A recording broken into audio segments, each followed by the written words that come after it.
시간에 같이 묵상으로 기도하시면서 주일 아침 하나님 앞에 함께 나와 예배하는 시간, 예배의 자리로 함께 나아가시겠습니다. 함께 기도하시겠습니다.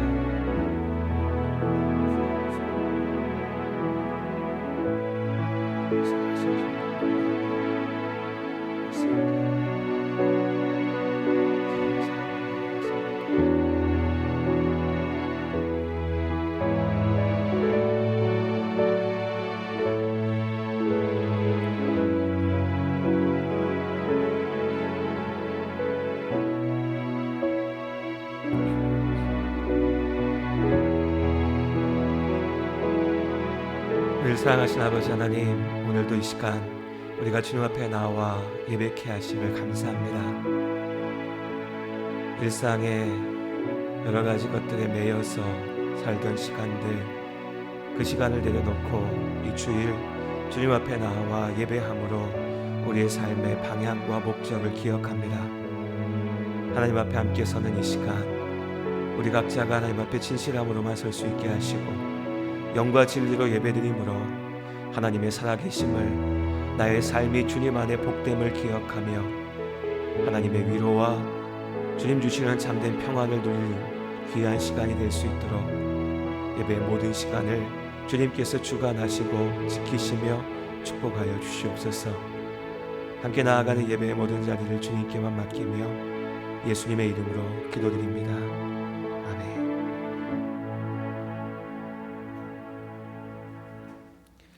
우리 찬송가 94장으로 함께 찬양드리겠습니다.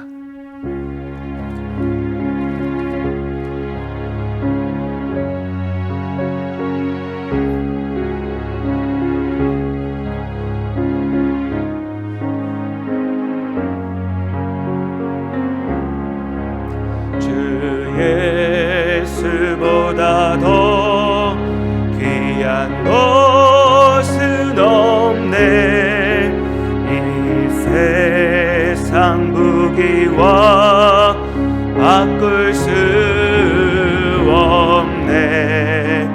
영죽은 내 대신 돌아가신 그 놀라운 사랑 잊지 못해. 세상 즐거움 다 버리고 세상 자랑 다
덮을 수 없네. 유혹과 핍박이 몰려와도 주 섬기는 내 맘 변치 않아. 세상 즐거움 다 버리고 세상 자랑 나 버렸네. 주 예수보다 더 귀한 것은 없네. 예수밖에는 없네.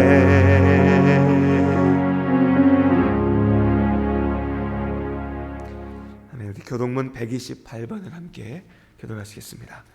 찬송가 뒷면에 교동문 128번입니다.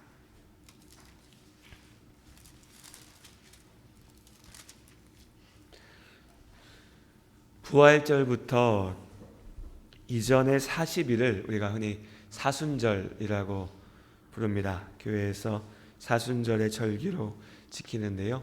사순절은 개신교회에서는, 종교개혁 이후의 교회에서는 꼭 의무적으로 우리가 꼭 날짜를 정해서 지켜야 된다 이렇게 지키지는 않습니다.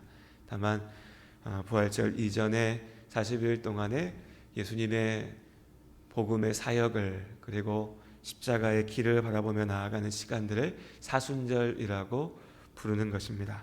오늘 우리가 교동문 128번의 말씀을 함께 교독하면서 예수님의 십자가의 길을 바라보면 좋겠고, 다음 주가 종려주일, 예수님이 예루살렘 성에 들어가시면서 십자가 구원의 길을 걸어가심을 기억하는, 우리가 고난주간이라고 부르죠. 그래서 종려주일, 고난주간, 고난주일 이렇게 부르는 시간이고요. 그리고 4월 4일의 첫 주일이 부활주일입니다. 그래서 우리가 교회 안에서 주님의 복음을 기억하며 나아가는 시간들 기억하면서 함께 오늘 교동문을 읽겠습니다. 우리 교동문 128번 함께 읽도록 하겠습니다. 나의 영혼이 잠잠히 하나님만 바라며 나의 구원이 그에게서 나오는도다.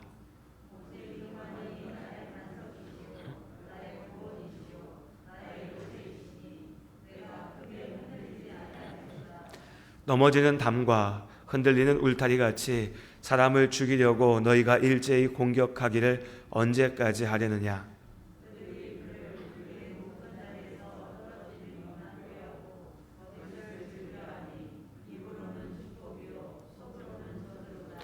나의 영혼아 잠잠히 하나님만 바라라. 무릇 나의 소망이 그로부터 나오는도다.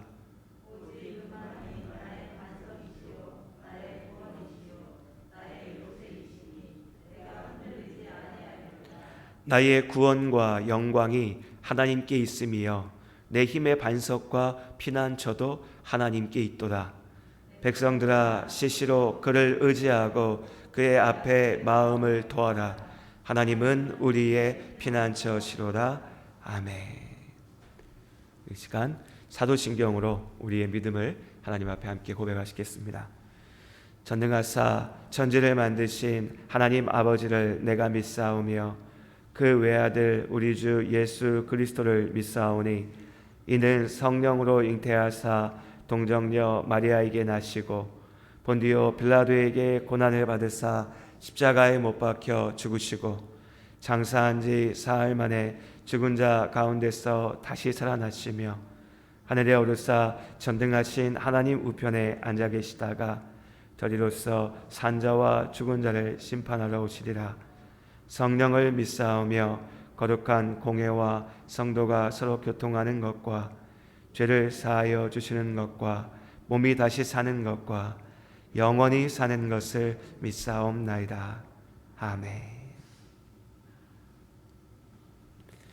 아멘. 우리 찬송가 251장으로 함께 찬양 드리겠습니다.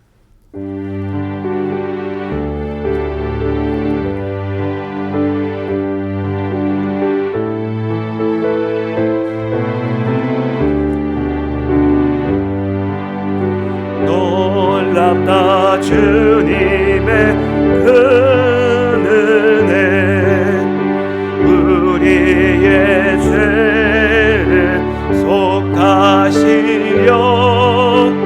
갈보리 십자가 위에서 어린 양 보혈을 흘렸네.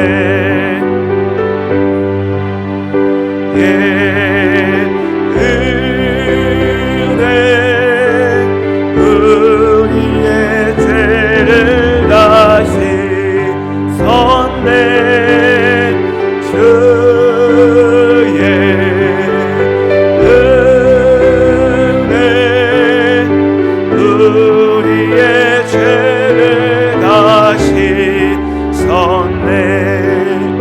죄악은 성난 파도같이 우리 영혼을 위협하나 헤아릴 수 없는 주의 십자가에서 보이셨네. 주의 은혜, 우리의 죄를 다시 섰네. 주의 은혜, 우리의 죄를 다시 섰네. 죄악에 물든 영혼들을 주께서 피로 씻으시네. 지금도 흐르는 그 피에 눈보다 더히게 씻으라. 주의 은혜, 우리의 죄를 다시 섰네. 주의 은혜, 우리의 죄를 다시 섰네. 피할 수 없는 그대를 믿는 자에게 거저주네. 형제여 주 앞에 나와서 거짓지 말고 곧 받으라. 주의 은혜, 우리의 죄를 다시 섰네. 주의 은혜, 우리의 죄를 다시 섰네. 아멘. 주님의 십자가의 은혜를 기억하며 우리가 이 시간 함께 기도하기 원합니다. 우리의 삶을 하나님 앞에 맡기며 하나님의 도우심을 구하며 또 주님 앞에 온전하지 못했음을 회개하며 기도할 때 하나님께서 우리의 기도를 들으시고 그 기도 가운데 역사하심을 믿습니다. 이 시간 함께 마음을 모아서 진실함으로 하나님 앞에 기도하며 나아가겠습니다. 함께 기도하시겠습니다. 주여 아버지 하나님, 우리 삶의 주님 안에 주의 은혜 가운데 있습니다. 하나님께서 삶을 지키시며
하나님 이 시간 우리의 기도 가운데 함께 하시며 우리의 삶이 온전히 하나님 안에만 세워져 갈 수 있도록 주님의 뜻을 쫓아 나아갈 수 있도록 우리를 인도하여 주시옵소서. 우리의 기도 가운데 역사하심을 믿으며 예수님의 이름으로 기도드립니다.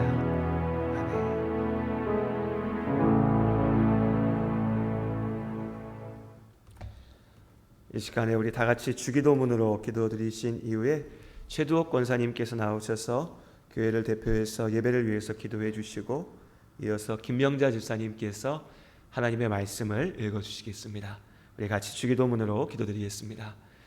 하늘에 계신 우리의 아버지여, 이름이 거룩히 여김을 받으시오며 나라가 임하시오며 뜻이 하늘에서 이루어진 것 같이 땅에서도 이루어지이다.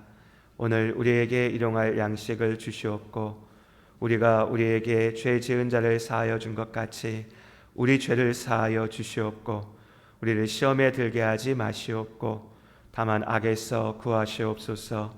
나라와 권세와 영광이 아버지께 영원히 있사옵나이다. 아멘. 기도드리겠습니다. 사랑의 하나님, 죄로 인해 죽을 수밖에 없는 저희들을 구원해 주신 은혜에 감사와 찬송과 영광을 돌려옵나이다. 지난 한 주 동안에도 주님의 은혜로 무사히 잘 지내고 거룩한 성회를 맞이해 주님 앞에 나와 예배드리게 하시니 또한 감사드립니다. 세상에 살면서 빛과 소금으로 살아야 할진데 말씀에 순종하지 못하고 주님을 기쁘시게 하지 못한 삶도 이 시간 용서하여 주시옵소서. 코로나19로 인하여 모든 게 정상적이지 못하오니 하루속히 소멸되어 교회의 질서와 저희들의 삶도 회복되게 하여 주시옵소서. 목사님의 건강과 성령 충만하시기를 기도합니다. 오늘도 주신 말씀에 은혜 받아 세상에서 살아갈 때 믿음으로 승리하며 살게 하옵소서.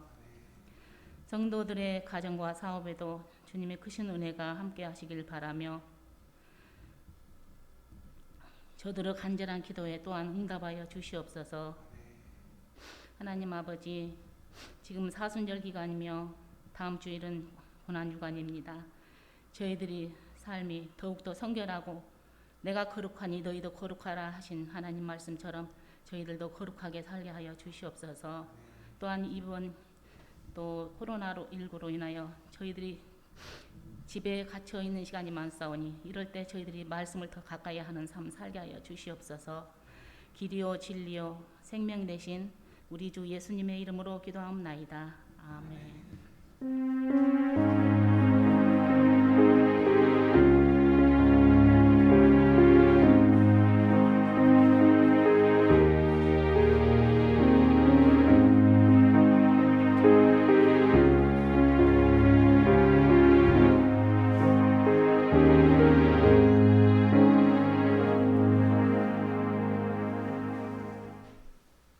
오늘 말씀은 마태복음 22장 1절로 14절까지입니다.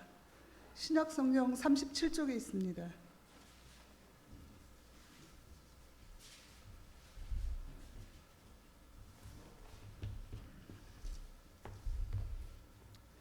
예수께서 다시 비유로 대답하여 이르시되 천국은 마치 자기 아들을 위하여 혼인잔치를 베푼 어떤 임금과 같으니 그 종들을 보내어 그 청한 사람들을 혼인잔치에 오라 하였더니 오기를 싫어하거늘 다시 다른 종들을 보내며 이르되 청한 사람들에게 이르기를 내가 오찬을 준비하되 나의 소와 살찐 짐승을 잡고 모든 것을 갖추었으니 혼인잔치에 오소서 하라 하였더니 그들이 돌아보지도 않고 한 사람은 자기 밭으로 한 사람은 자기 사업하러 가고 그 남은 자들은 종들을 잡아 모욕하고 죽이니 임금이 노하여 군대를 보내어 그 살인자들을 진멸하고 그 동네를 불사르고 이에 종들에게 이르되 혼인잔치는 준비되었으나 청한 사람들은 합당하지 아니하니 내거리 길에 가서 사람들을 만나는 대로 혼인잔치에 청하여 오라 한대 종들이 길에 나가 악한 자나 선한 자나 만나는 대로 모두 데려오니 혼인잔치에 손님들이 가득한지라 임금이 손님들을 보러 들어올세 거기서 예복을 입지 않은 한 사람을 보고 이르되 친구여 어찌하여 예복을 입지 않고 여기 들어왔느냐 하니 그가 아무 말도 못하거늘 임금이 사한들에게 말하되 그 손발을 묶어 바깥 어두운 데에 내던지라 거기서 슬피 울며 이를 갈게 되리라 하니라 청함을 받은 자는 많되 택함을 입은 자는 적으니라. 아멘. 기도드리겠습니다. 하나님의 말씀 앞에 섭니다. 주님께서 우리 마음의 중심을 붙잡으시고 오직 겸손함으로 그리고 오직 진실함으로 하나님의 말씀 앞에만 귀를 기울이고 나의 생각과 나의 계획을 쫓아 사는 것이 아니라 하나님의 인도하심과 하나님의 말씀을 쫓아 사는 우리의 삶이 될 수 있도록 이 시간을 사용하여 주시옵소서. 예수님의 이름으로 기도드립니다. 아멘.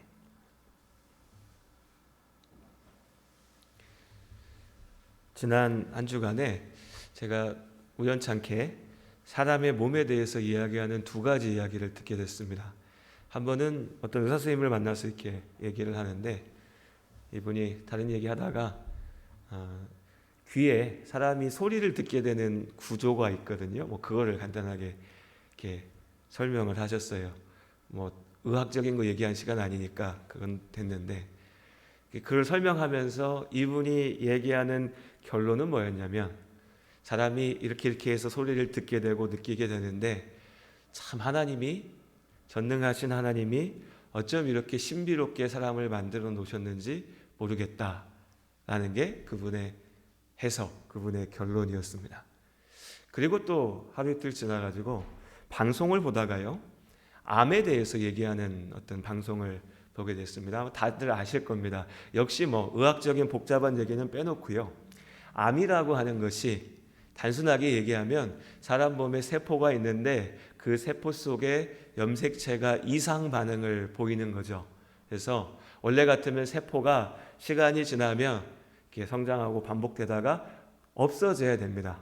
없어져야 정상인데 이 세포가 이상적으로 계속 이상하게 계속 반복돼서 커지는 것, 이게 이제 암이죠.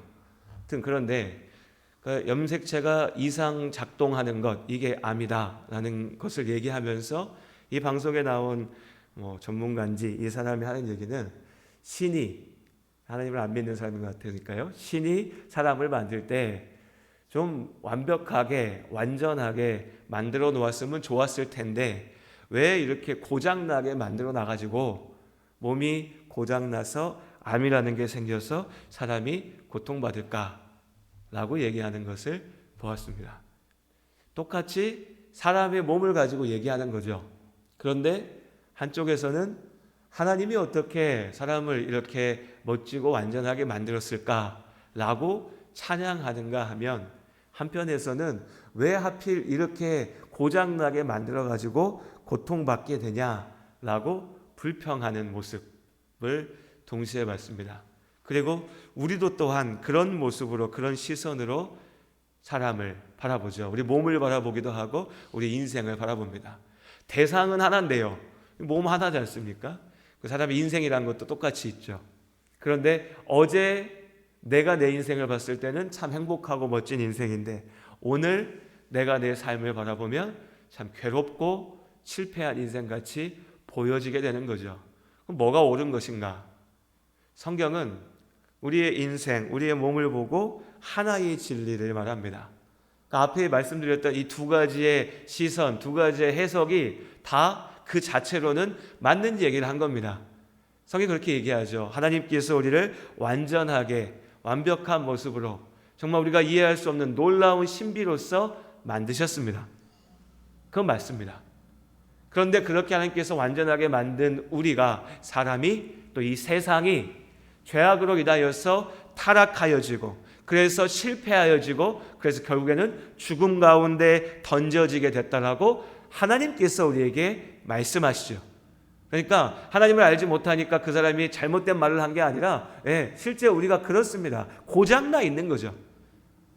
사람의 몸이 고장나 있는 거고 마음이 고장나 있는 거고 이 세상이 고장나 있습니다. 그런데 다만 왜 하나님이, 왜 신이 세상을 이렇게밖에 못 만들었나 라고 불평할 수 있는 것은 아닌 것이, 원래 하나님께서는 완전하게 만드셨으나 우리의 죄악으로 인하여서 이 세상이 고장나게 된 것이죠. 그럼 우리의 문제도 분명한 겁니다. 자, 우리 고장나 있습니다. 모든 게요, 다.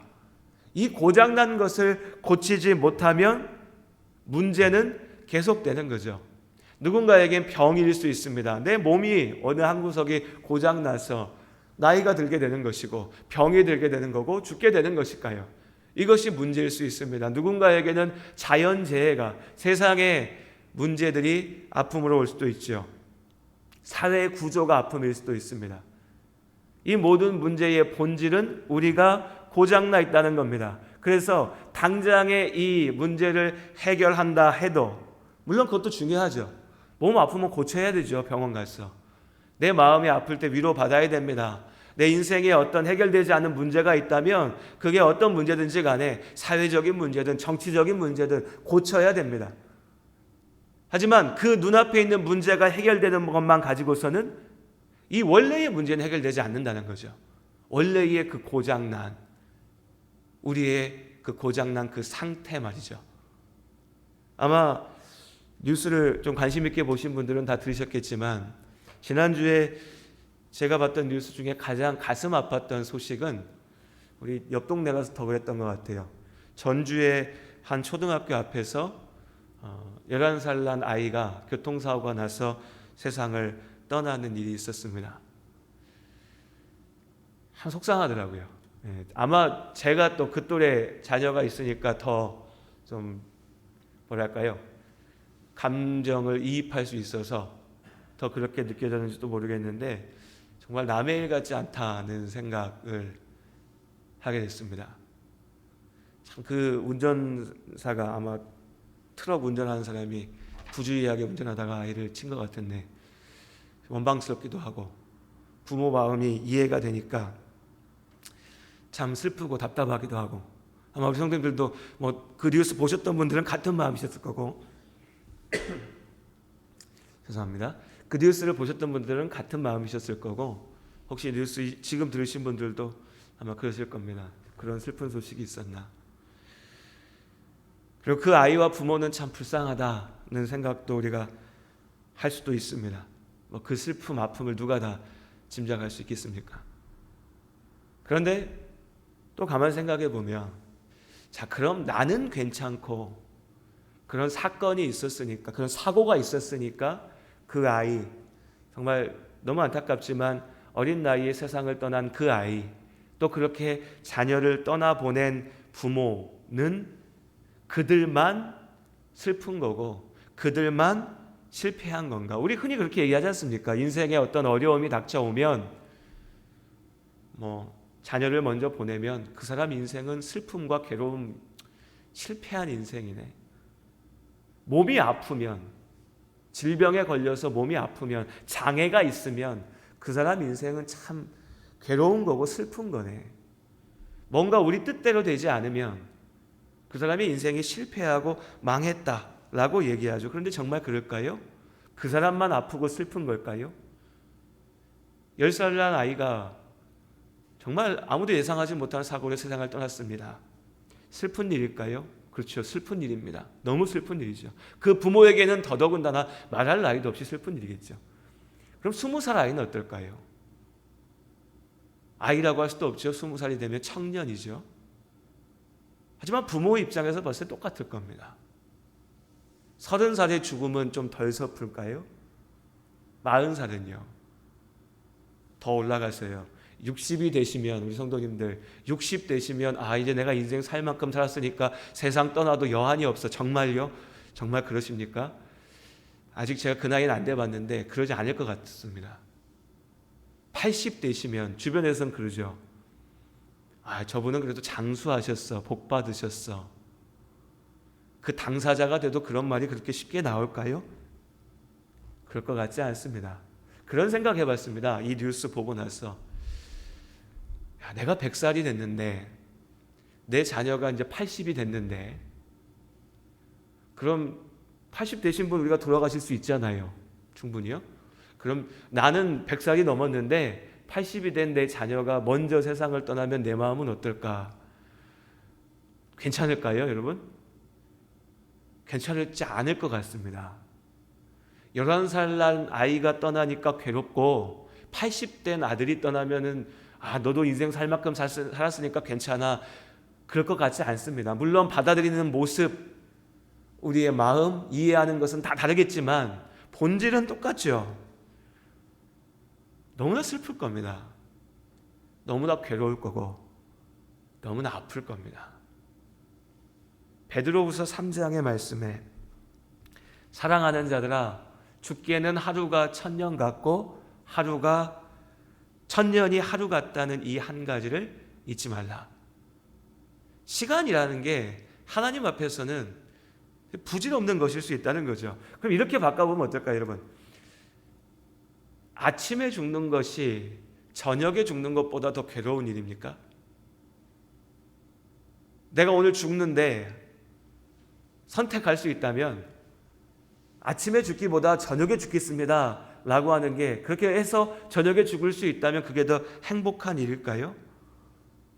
그렇지 않겠죠. 별 의미 없는 일일 수 있습니다.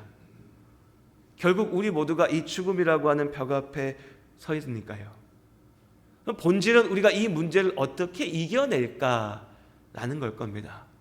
어떻게 이 온전한 끝 앞에서 우리의 삶의 의미를 찾을 수 있을까? 그리고 사람들이 찾아낸 방법은 어떻게든 최대한 이 시간을 미루는 것, 그리고 최대한 즐기는 것, 그리고 최대한 많이 갖는 것이죠. 하지만 본질은 달라지지 않습니다. 우리 인생의 가치는 거기에 있지 않으니까요.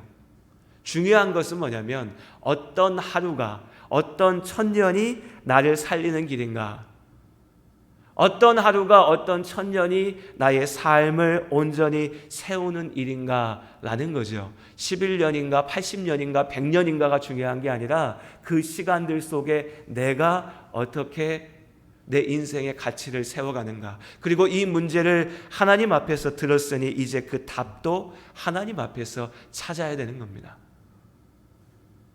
우린 그동안에 복음서의 말씀을 쭉 나눠오면서 예수님께서 이 땅에서 하신 일들, 주신 말씀들에 대해서 나누었습니다. 예수님께서 우리가 직면하고 있는 그 문제에 대한 답을 주셨죠. 아픈 자를 고치셨고 굶주린 자를 먹이셨습니다.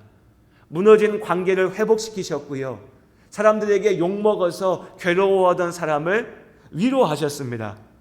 그런데 이런 것들은 잠시의 답은 될 수 있어도 우리 삶의 본질적인 문제의 해결은 될 수가 없는 거죠. 그리고 이제 예수님의 사역의 막바지로 가면서, 아니 사실은 그 처음부터 이것을 말씀하셨는데 제자들도 사람들도 이것을 보지 못했었죠. 그리고 이제 이 사역의 마지막을 향해서 나아가시면서 예수님의 그 구원의 역사의 과정으로 보자면 예루살렘으로 들어가시고 십자가의 길을 향해서 나아가시면서 예수님께서 보다 본질적인 문제의 해결에 대해서 말씀하십니다. 사실은 그 시작에 하셨던 말씀입니다. 하나님이 세상을 이처럼 사랑하사 독생자를 주셨으니 누구든지 그를 믿으면 멸망하지 않고 영생을 얻으리라. 요한복음의 영생, 그리고 마태복음에는 천국, 누가복음에 하나님의 나라라고 말씀하셨던 그 구원의 길이요.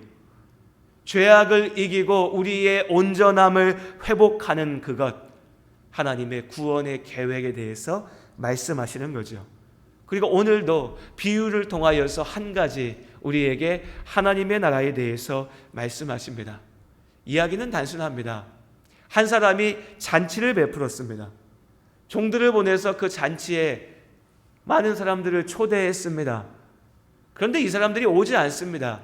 이유는 각양각색이었지요. 일을 해야 되니까, 내가 돌보아야 될 일이 있으니까, 내가 세상에서 누려야 될 것이 있으니까, 즐겨야 될 일이 있으니까 온갖 이유를 가지고서 이 초대에 나 못 갑니다, 안 갑니다, 귀찮습니다, 거부합니다. 거절하죠.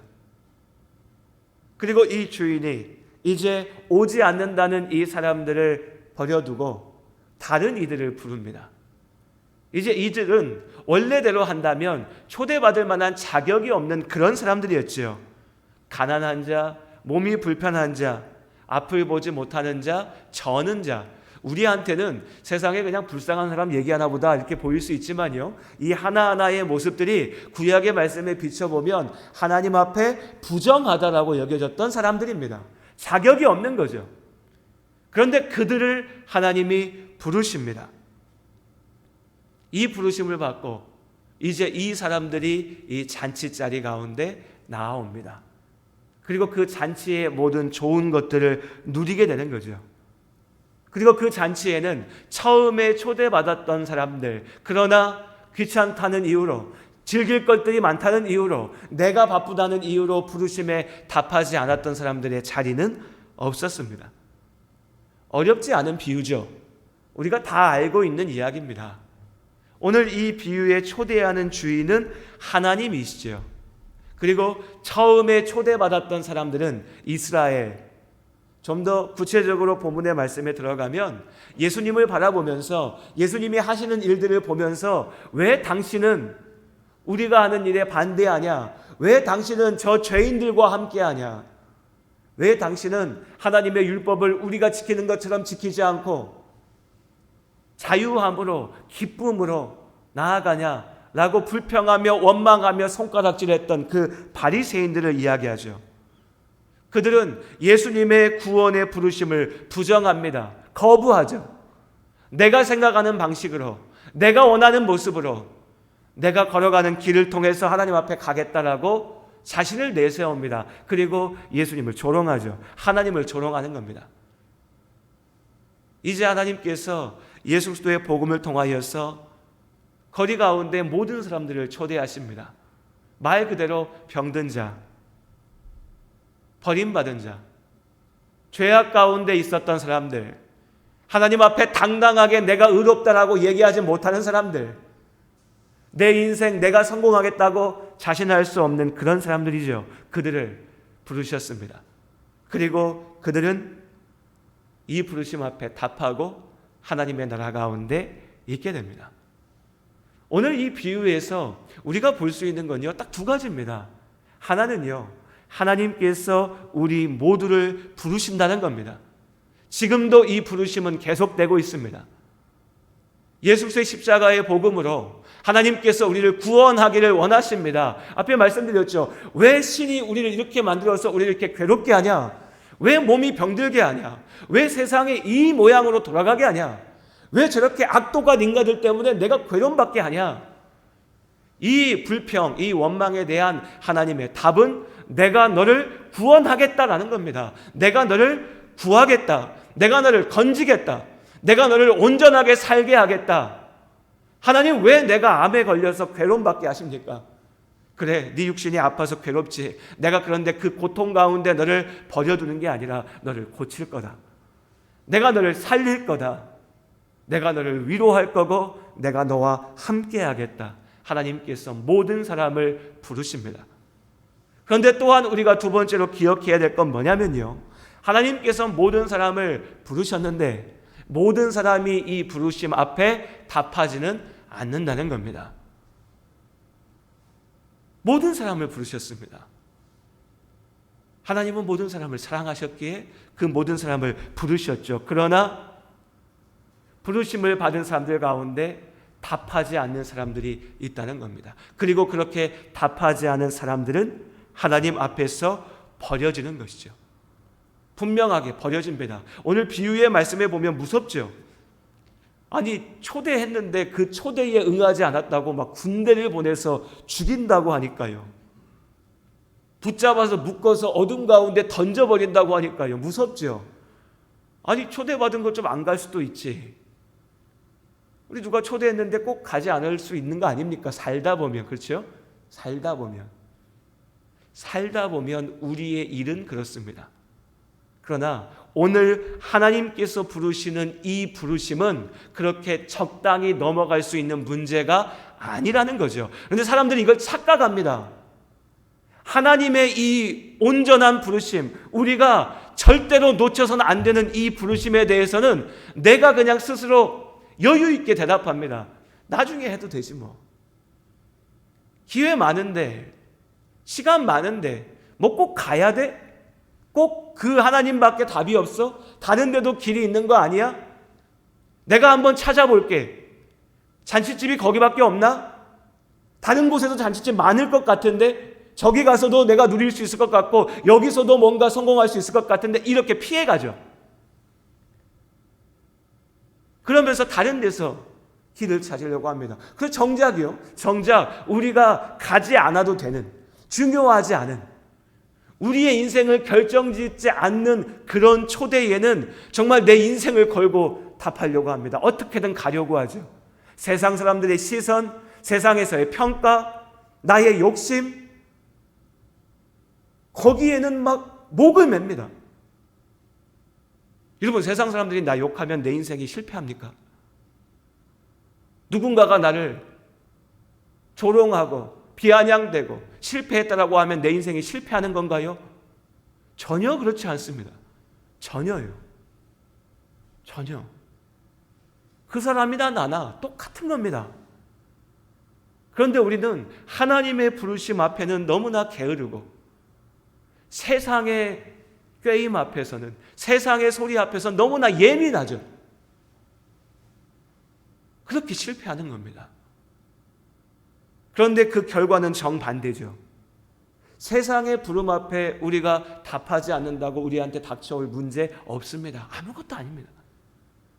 하나님의 부르심 앞에 답하지 못했을 때에 우리는 분명히, 하나님께서는 분명히 그 부르심에 답하지 않는 자들을 버리시고 그들을 심판하시고 그들을 영원한 죽음 가운데 있게 하십니다.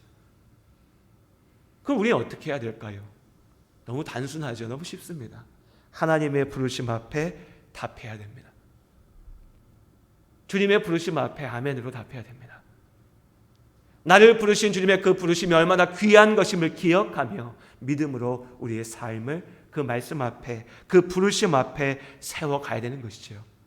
하나님 나라가 우리 안에 있는 줄로 믿습니다. 천국 잔치가 나를 위해서 준비되어 있습니다. 우리는 그 자리를 향해서 나아가야 되는 겁니다. 그런데 한 가지가 있죠. 오늘 11절 12절에 보면, 그런데 이 주인이 보는데 와 있는 사람들 중에 예복을 입지 않은 한 사람이 있었습니다. 이건 어떻게 이해해야 될까요? 어떻게 해석해야 될까요? 아주 단순하게 그냥 이렇게 얘기하죠. 교회 와 있는데요, 교회 안에 들어와 있는데, 그래서 겉으로만 보면 하나님 나라 가운데 있는 것처럼 보이고 겉으로만 보면 천국 잔치에 초대받아 있는 것처럼 보이지만 이 사람은 예복을 입지 않았습니다. 이 잔치에 합당한 모습을 가지고 있지 않았습니다. 그럼 그건 뭘까요? 여러분, 여기서 갑자기 해석이 이상한 데로 나가면 안 됩니다. 완전히 의롭지 못한, 완전히 거룩하지 못한, 이렇게 가면 이건 누가 되는 거죠? 바리새인 되는 겁니다. 우리가 어떻게 이 땅에서 완전히 의로울 수 있겠어요? 어떻게 우리가 이 땅에서 하나님 나라에 부족함이 없는 모습으로 만들어질 수 있겠습니까? 안 됩니다. 그게 아니죠. 예복을 입는다는 건 뭡니까? 이 예복이 오늘 비유로 들자면 왕의 잔치에 합당한 값비싼 명품을 걸치고 가서 딱 앉아있는 걸 얘기할까요? 그게 아니죠.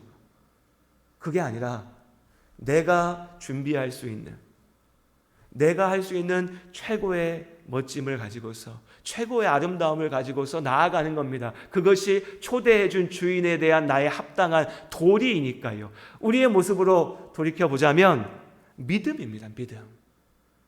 예수 그리스도의 십자가의 복음을 믿는 믿음이요.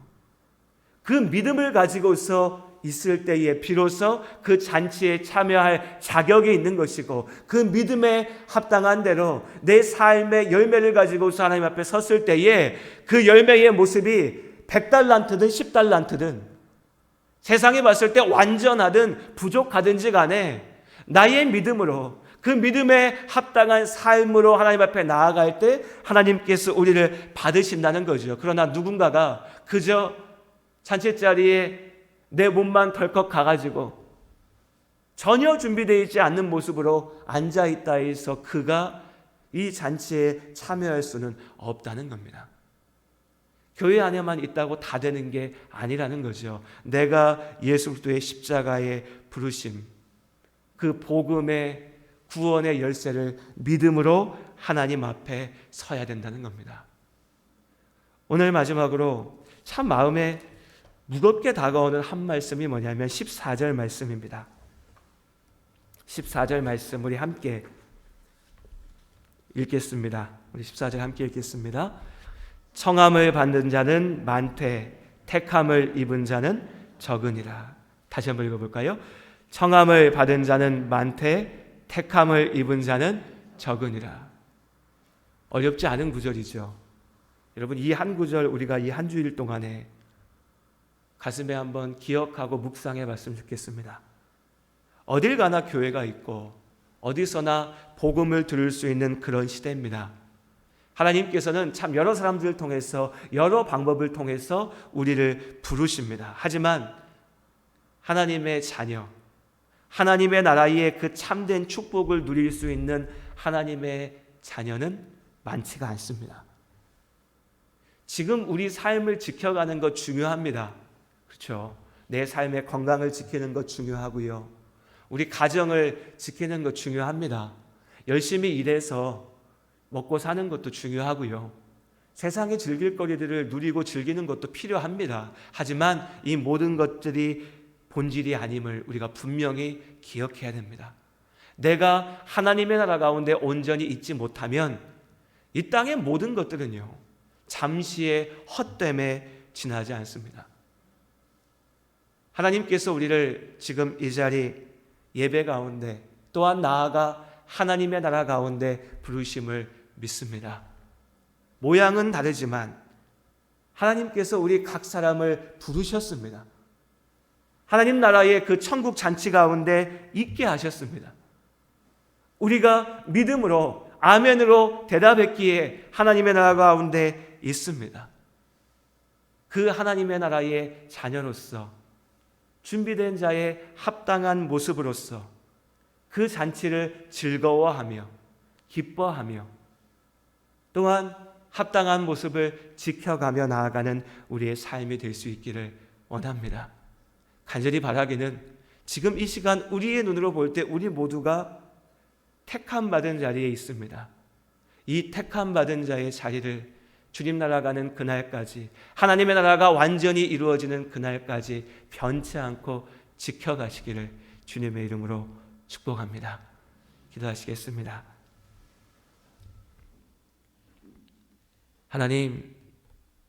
하나님께서 우리를 부르십니다. 우리의 인생의 진짜 문제를 보게 하시고 그 문제의 참된 해결을 보게 하시고 하나님의 약속하신 하나님의 나라를 바라보게 하십니다. 이제 우리가 믿음으로 그 하나님 나라를 붙잡습니다. 그 분명하신 약속을 다시 한번 기억하며 하나님 나라 가운데 거합니다. 세상을 살다 보면 하나님의 약속을 잊어버릴 때가 자주 있습니다. 당장의 문제 가운데 가슴을 졸이고 근심 걱정하고 괴로워하다 보면 나에게 주신 그 참된 구원의 기쁨을, 감사를, 내 인생의 참된 목적과 의미를 잊을 때가 있습니다. 오늘 예배 가운데, 말씀 가운데 다시 한번 나의 자리를 기억합니다. 우리는 하나님 나라에 초대받은 하나님의 자녀입니다. 이 분명한 약속을 기억하며 주님과 동행하며 나아가는 삶, 하나님의 참된 위로와 평안을 누리는 삶이 될 수 있게 하여 주시옵소서. 주님께서 우리 모두의 삶을 지키시고 인도하심을 믿으며 예수님의 이름으로 기도드립니다. 아멘.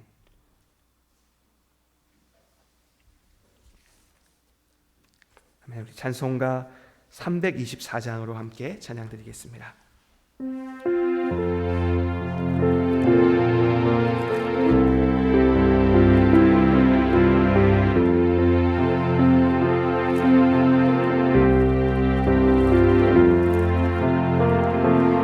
예수 나를 오라 하네 예수 나를 오라 하네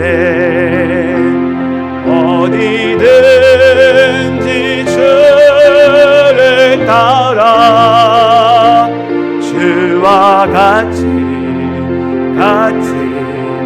가려네.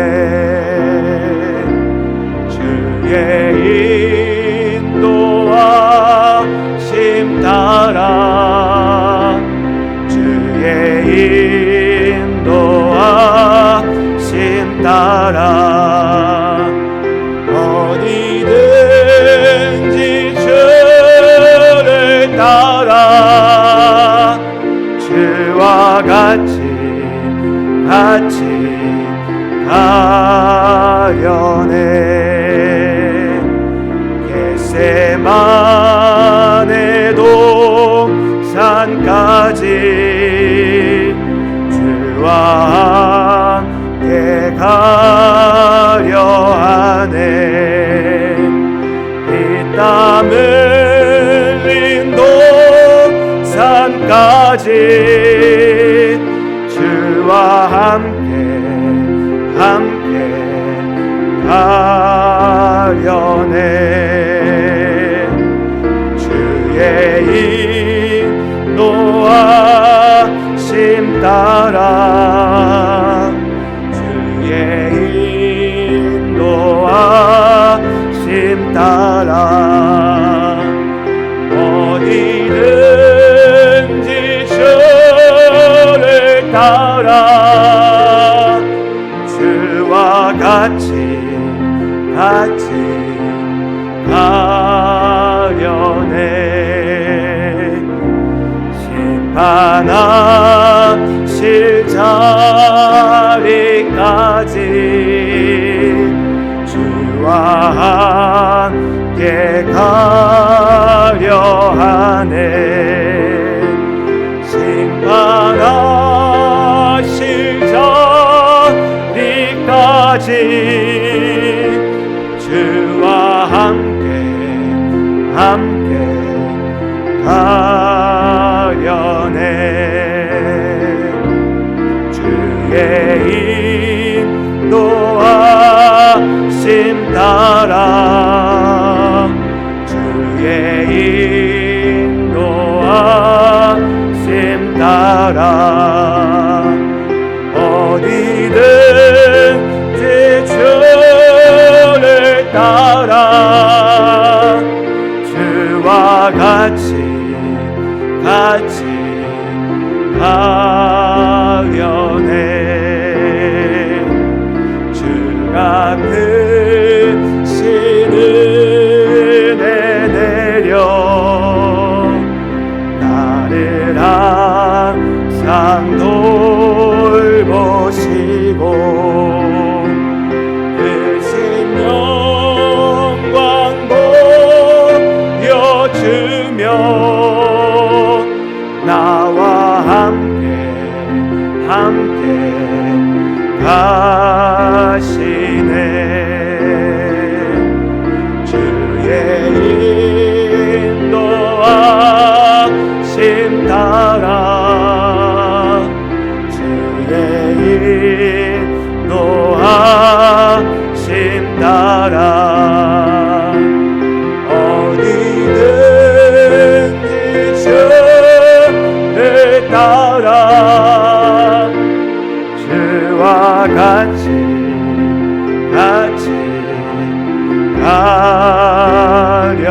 가려네.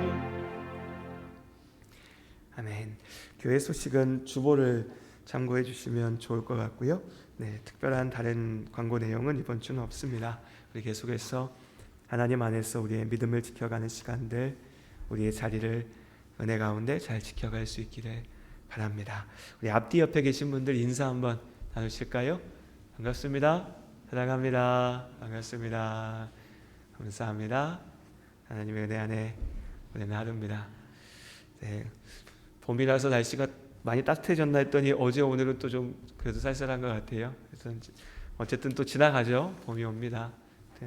행복한 시간들 은혜 안에서 잘 보내실 수 있기를 바랍니다. 하나님께서 우리 모든 삶 가운데 함께 하시고 지키시고 인도하심을 믿습니다. 지난주에 시간 좀 만들어서 연락 주시라고 했는데 아무도 말씀 안 하셔요. 예, 그렇다고 뭐 억지로 뭐 그러시라는 얘기 아닙니다. 편하실 때 얘기하셔서 함께 우리 대화하고 교제하는 시간들 이어갈 수 있었으면 좋겠습니다. 그리고 무엇보다도 코로나 아직 안 끝났습니다. 아직 안 끝났는데 그러니까 언론만 보고 있으면 참 그래요. 세상이 코로나 갖고 막 시끄럽게 할 때는 막 당장 세상 끝날 것 같은데 요즘에는 또 백신 갖고 막 얘기하잖아요. 부작용 있다고. 그러니까 백신 맞으면 또 큰일 날 것 같아요. 근데 여전히 코로나 확진자도 나오고 아픈 사람들도 나오고 또 다른 문제들이 세상에선 계속 있고 그렇죠. 그래서 우리 삶의 균형을 말씀 안에 잘 지키면서 또 우리가 주의하고 조심할 것 잘 조심하고 하지만 또 너무 두려워만 할 게 아니라 또 용기 내고 또 믿음 안에 해야 될 일들 잘 해 나갈 수 있었으면 좋겠습니다. 아무튼 새로운 한 주간에도 은혜 안에 담대하게 믿음 안에 잘 나가시기를 주님의 이름으로 축복합니다. 우리 찬송가 630장으로 찬양드리고요. 축도로 예배를 마치도록 하겠습니다.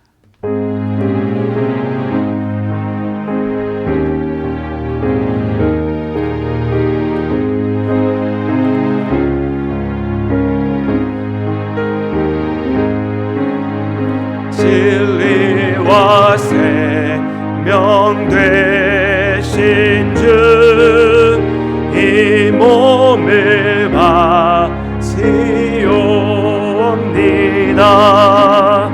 믿음과 소망 사랑에 한 마음 되게 하소서.